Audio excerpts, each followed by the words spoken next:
Kuidagi veider on see olukord praegu parlamendisaalis, et kellele siis härra Ligi ütles, et ta jälgib meid, mis oli multimeediakanalite kaudu. Teie, härra Aller, suhtlesite ka ise või?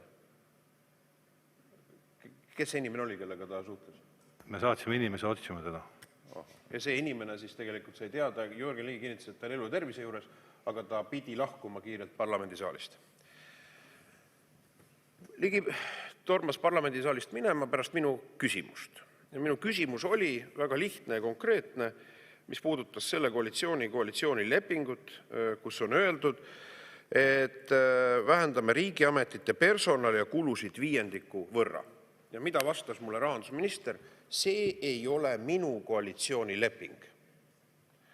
Ja sisuliselt jättis vastamata, mida tähendab see mõiste riigiametid. Ma oletan, et mõistega riigiametid peetakse silmas siis ameteid ja järelevalveasutusi. Nende töötajate arv on Eestis suurusjärgus 20 000. See tähendaks 4000 siis töötaja ametniku võrra nende arvu vähendamist. Kuid Ligi kinnitas, et Rahandusministeeriumil kui avaliku teenistuse eest juhtival asutusel mitte mingisugust poliitilist kavatsust seda loosungit täita ei ole. Ja samamoodi, kui minu küsimuse peale, et mida tähendavad need kulude vähendamine 5% võrra, ta sisulist vastust ei andnud. Ja ma arvan, et see on sümptomaatiline, et 2 aastat on Eesti ühiskonnale näkku valetatud. Võimul olevate poliitikute sõnad ja nende teod on karjuvas vastuolus. Ja nüüd seda tegelikkuses enam ei häbenetagi, öeldakse, aga see ei olegi minu koalitsioonileping, nagu teatas ametis olev rahandusminister. Nii et jutt sellest, et kavatsetakse ametite töötajaid vähendada, on selgunud, on osutunud järjekordseks õhupalliks ja blufiks, arvestades ka seda, et tegelikkuses nende samade meeste ja naiste juhtimisel on valitsussektori töötajate arv aastal 2024 mitte kahanenud, mitte jäänud samaks, vaid hoopis kasvanud 1600 töökoha või töötaja võrra. Samamoodi on tegu ka nende samade valitsemiskulude vähendamisega. Nüüd kõneletakse, et ametite kulusid vähendatakse 5% võrra.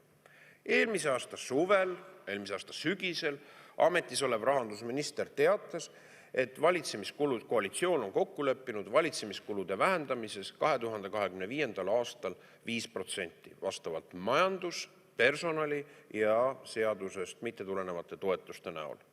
Tegelikkus osutus kardinaalselt teistsuguseks.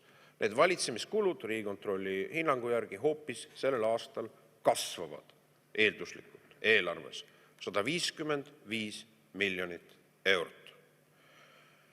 Nüüd samamoodi, mida meile lubati eelmise aasta sügisel? Lubati seda, et 2025. aasta riigieelarve võetakse vastu läbipaistvalt ja teise metoodika alusel.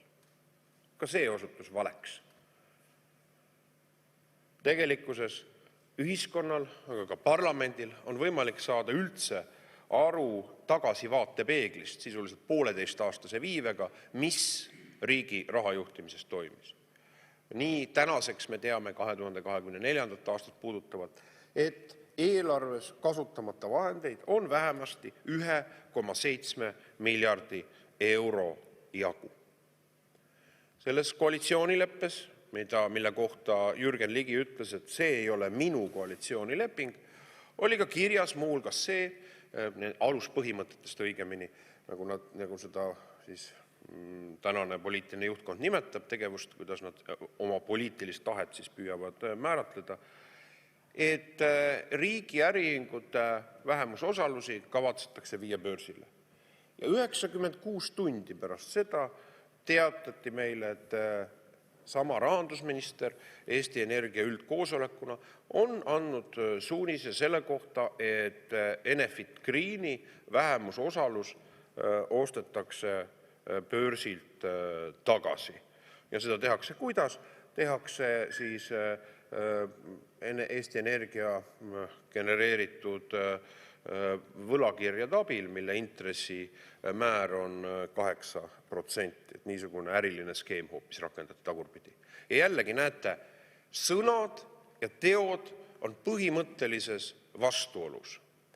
Ja nüüd tekib küsimus, et aga mida ühiskond saab uskuda sellises poliitilises juhtimises? kui paar kuud tagasi needsamad mehed ja naised, kes täna riiki juhivad, tulid meie ette ja teatasid, et nad on Eesti energeetikas leidnud pika plaani. Kas te soovite lisaaega? Jah, olge hea. 3 minutit lisaks. Tegelikkus on, ja sellele rajaneb tohutu analüütiline baas. Tegelikkus on osutunud karikatuurseks, mitte mingisugust analüütilist relevantset käsitlust ei ole ja see plaan on kuhugi õhku erodeerinud.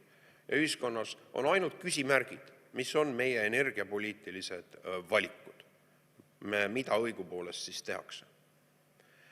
Ja selles olukorras, kus sõnad ja teod on vastuolus, pakub valitsus meile mida? Rohkem sõnu.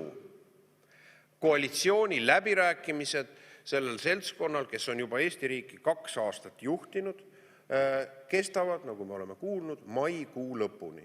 Kuid istutakse, arutatakse siis erinevates paarides ja tegelikkuses ilmselgelt toodetakse mingisugust uut sõnavahtu.